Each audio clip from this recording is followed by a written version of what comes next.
While we continue to see scaling with GPUs, it's difficult to ignore how stagnant the CPU market has become over the last few years. AMD's Zen microarchitectures disrupted the market with more cores, and Intel's core chips have pushed frequencies beyond what we thought possible at these densities. But when it comes to actual performance, there seems to be little difference between the latest entry-level chips and the highest-end ones, particularly when it comes to single-threaded applications. Well, it turns out that the most disruptive innovations coming to the CPU market might not be coming from whom you'd expect.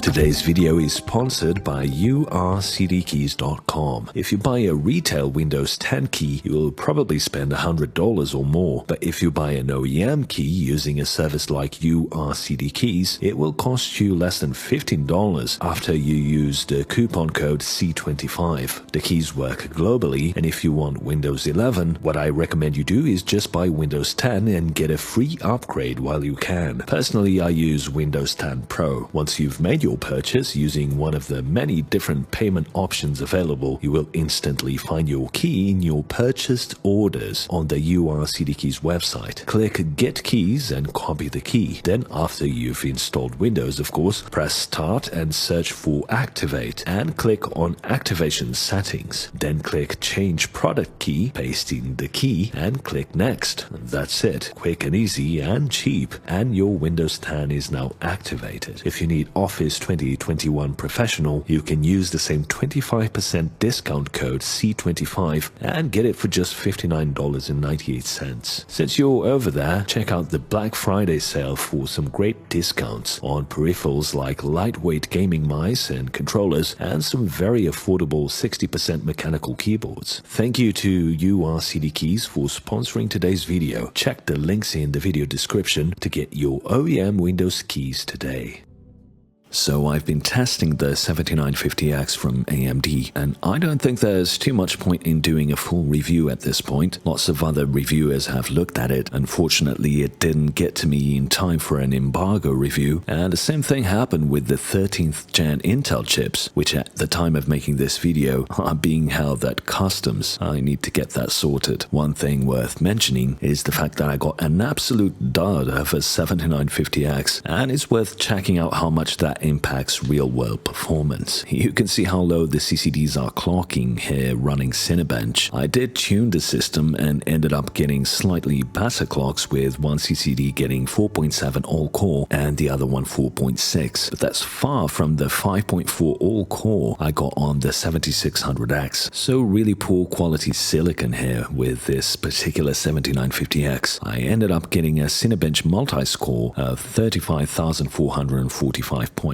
and single core of 2005 points, quite a bit lower than the 12900K tuned. But what's interesting is that this didn't really make much of a difference in gaming or productivity workloads. In Shadow of the Tomb Raider tops the chart at 238 FPS on average, getting the exact same performance as the 7900X. In Spider-Man Remastered, it was the fastest of the Ryzen chips I tested at 1080p and 1440p, and in Watch Dogs Legion, it even surpassed the stock 12900K. And in real-world applications like Bob the Renderer, the 7950X obliterates every other CPU. Like I said, I won't do an in-depth review at this point, but I thought it would be useful to point out that even if you get extremely unlucky with Silicon Lottery and get an absolute dud of a 7950X with two crappy CCDs, you are still getting an absolute monster of a CPU, great at both gaming and productivity. It's the only Zen 4 CPU that I would honestly recommend given the high platform costs, and only if rendering is really that important to you. But when you look at gaming, for instance, even in a game like Tomb Raider that uses system resources really well, it's still pretty much irrelevant which CPU you get, especially as you move up to 1440p and 4K. So that, plus the recent CPU announcements from Intel and AMD, got me thinking on where do we go from here? What sort of innovations will we see in CPUs news in the next 2 to 4 years that could end this stagnation. Intel recently announced a rebranding of their Xeon line with the introduction of Xeon Max. Of particular interest is the introduction of HBM in package. I covered the Fugaku CPU a couple of years ago, and now Intel has followed the same route. The Xeon Max features 64GB of HBM2E as part of the CPU package with an insane 1TB per second bandwidth. It's perfect for memory-bound applications and can be used in 3 different configurations, either with HBM as the only system memory, with HBM and DDR hybrids, which would require software optimizations, or more importantly, with HBM serving as cache. We already know that AMD is launching its 3D V-cache versions of Z4 soon, probably with some announcements at CES, and here Intel is offering something similar but using HBM instead of SRAM. In the context of HPC, the Xeon Max parts, like with Fugaku, are perfect when you can fit the workloads into memory, but will run into problems when the workloads are larger. When the workloads don't fit into the HBM capacity, you will run into memory tiering, which needs specific code to work around. You can see how Lenovo implemented a Max series GPU and CPU system with liquid cooling, similar to the Fugaku approach. Looks very cyberpunk. I'd love for some company out there to translate this industrial look to the desktop PC. I'm kind of getting sick of the gamer look. Anyway, now much like AMD and Nvidia also have a CPU plus GPU ecosystem where the synergies of both within the same environment can deliver significant benefits, Intel is implementing a similar strategy, currently with Ponte Vecchio and in the next generation of products with Rialto Bridge. So on the consumer space, AMD has Zen and Radeon, and when you combine both in a system, you get what AMD calls the AMD advantage. We could already see this last gen with the 6900 XT performing better when combined with Zen 3 and with SAM, or Smart Access Memory, enabled. In this new generation, we will see another advancement here with things like Smart Access Storage, making your games load much faster in systems that feature all AMD hardware, at least according to AMD themselves. AMD also has a similar strategy in HPC and servers, and they've recently introduced Genoa, which is based on Zen 4 cores. AMD is expanding on their max core advantage here with 96 5nm Zen 4 cores, and will follow that up with a 3D V-cache variant next year called Genoa X. More interesting is the MI300, which is basically a gigantic APU also with HBM. If we compare this to Intel's HBM approach, AMD has taken the more traditional route of targeting general purpose with Genoa, but will be offering something similar to the Xeon Max with the MI300, except with the GPU integrated into the package. As we all know, AMD's chiplet strategy is paying off in terms of market share. In the third quarter of last year, AMD had 10% of the server market, and in the third quarter of this year, it's gone up to 17.5% of the server market. Every year, AMD is stealing market share from Intel, and next year, with investment returning to servers, both companies should see an increase in profits there. But at the end of the day, beyond adding 3D V-cache, AMD's EPYC line hasn't really changed much, just more cores on a smaller node with all the advantages that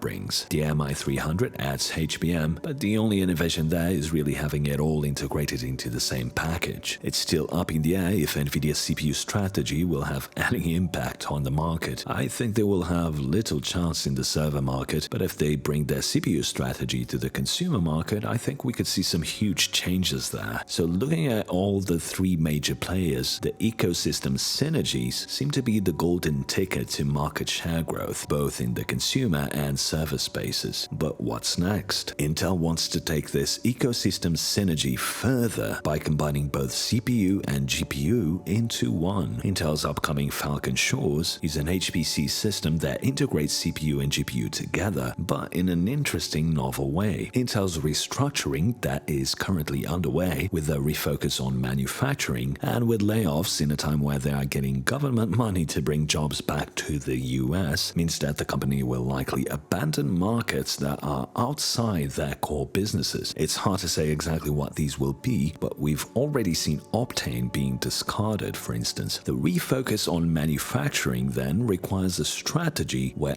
IP from other manufacturers can be integrated into Intel's products, and this this is where Falcon Shores comes in, where hardware is headed as a whole seems to be towards a disaggregation of architectures, so that in a single package, one can leverage all the newest advancements across memory and interconnect. Falcon Shores is Intel's vision for this flexible, disaggregated architecture. And this is where the company is diverging from AMD in a potentially disruptive way. Leveraging chiplets, in the not-too-distant future, Intel will have not just a Xeon chip connected to an Xe GPU, but rather a variety of configurations with all sorts of IP from multiple vendors. So we see AMD leaning towards a general-purpose solution with Genoa and a relatively more specialized approach with the MI300, and Intel and Nvidia leaning towards highly specialized and customizable solutions, where customers pick and choose which IP chiplets they want in their systems. It's hard to say which approach will yield the best results, but it would seem Intel and Nvidia's strategies seem better aligned with the market's needs. Honestly, I doubt Nvidia will have the capacity to challenge Intel, but maybe their software stack is enough of a dark horse to at least gain traction in AI, as a whole CPU plus GPU platform, that is. Unlike the very conservative consumer market, where very little changes over time, in servers, customers are constantly demanding new solutions that provide performance benefits but also reduce energy consumption. The convergence of AI and HPC also requires new custom solutions. Of course, AMD's acquisition of Xilinx really comes into play here, and the company is betting on leveraging FPGAs for their own somewhat customizable approach to new computing challenges. I suspect this will give AMD an advantage in the next couple of years, but beyond 2024, the company will need its own disaggregated strategy. There will be too much pressure from Intel and possibly even Nvidia for AMD to sit idle on their EPYC laurels. The fact that the new EPYC lineup supports CXL is a step in the right direction. Bear in mind that there's also strong geopolitical pressure for using local IP in things like supercomputing, and Intel's manufacturing focus synergizes well with the Falcon Shores strategy, where customers can have their custom IP manufactured at Intel's fabs, ready to be integrated with Intel's future Xeons. So is AMD's mega APU future the path to victory? Or maybe Nvidia's move to ARM CPUs is the answer? They will be coming to market with Grace plus Hopper well before Intel's Falcon Shores, so maybe that will give them enough of an edge. Well, on paper, Intel's Falcon Shores seems to be the better long-term choice for customers, even if it does come later than expected. Not only because of Intel's already established relationships with OEMs and other manufacturers, but because Falcon Shores will exist within the Xeon family and will slot into existing Granite Rapids sockets, whereas Nvidia is creating a whole new unproven platform with all the problems that entails. Note also that there are some byproduct benefits for Falcon Shores when it comes to inference, where Intel has lagged behind the growth seen by companies like Nvidia. In the next 10 years, the amount of inference being done should go up by 4x or more, so the need for matrix multiply will continue to grow. The problem for Intel is, of course, as always, execution.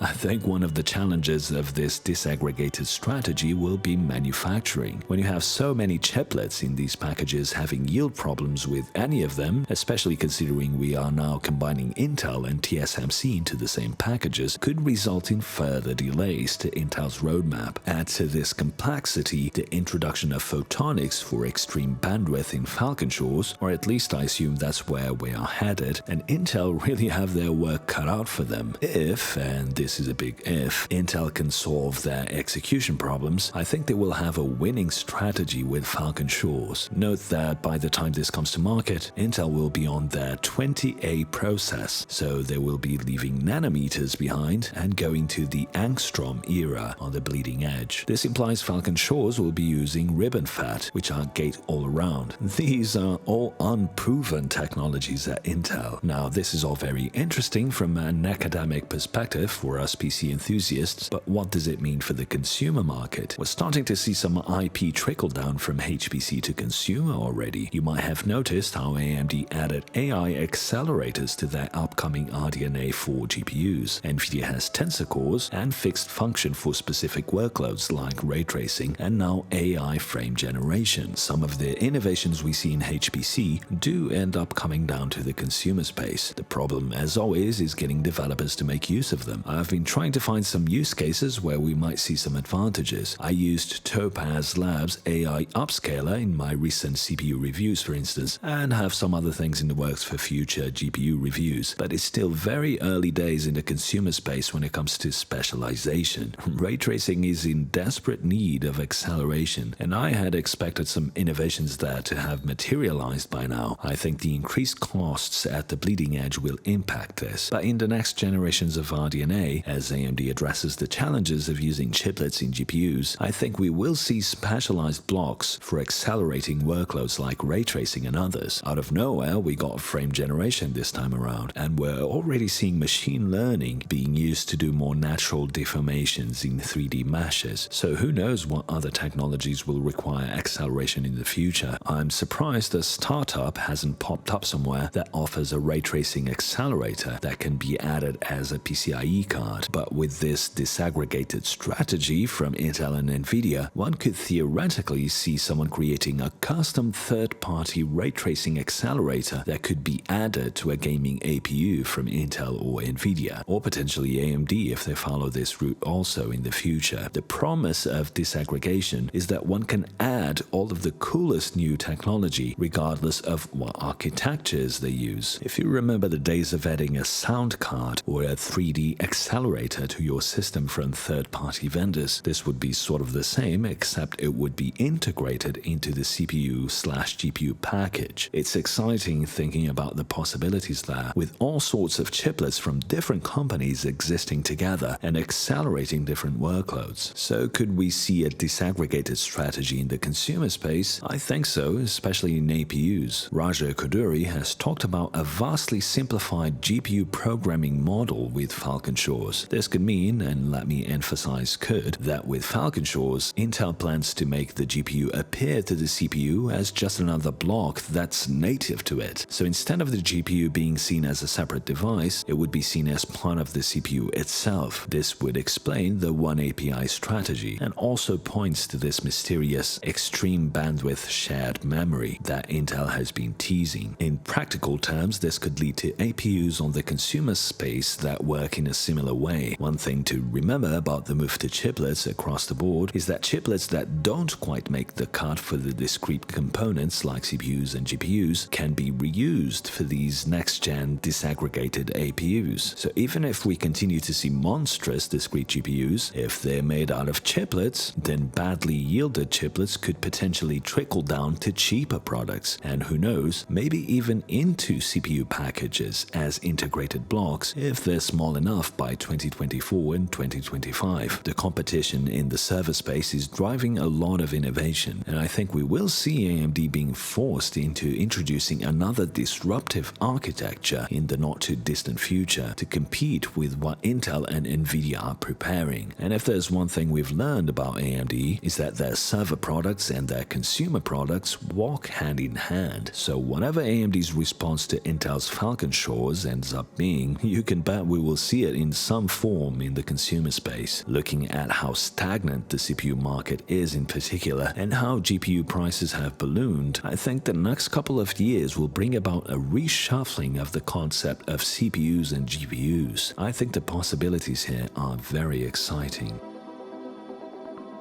This video was made possible by my awesome patrons. Consider supporting me on Patreon for just $1 per month and get exclusive access to the Cortex Discord server. Thanks for watching, and until the next one.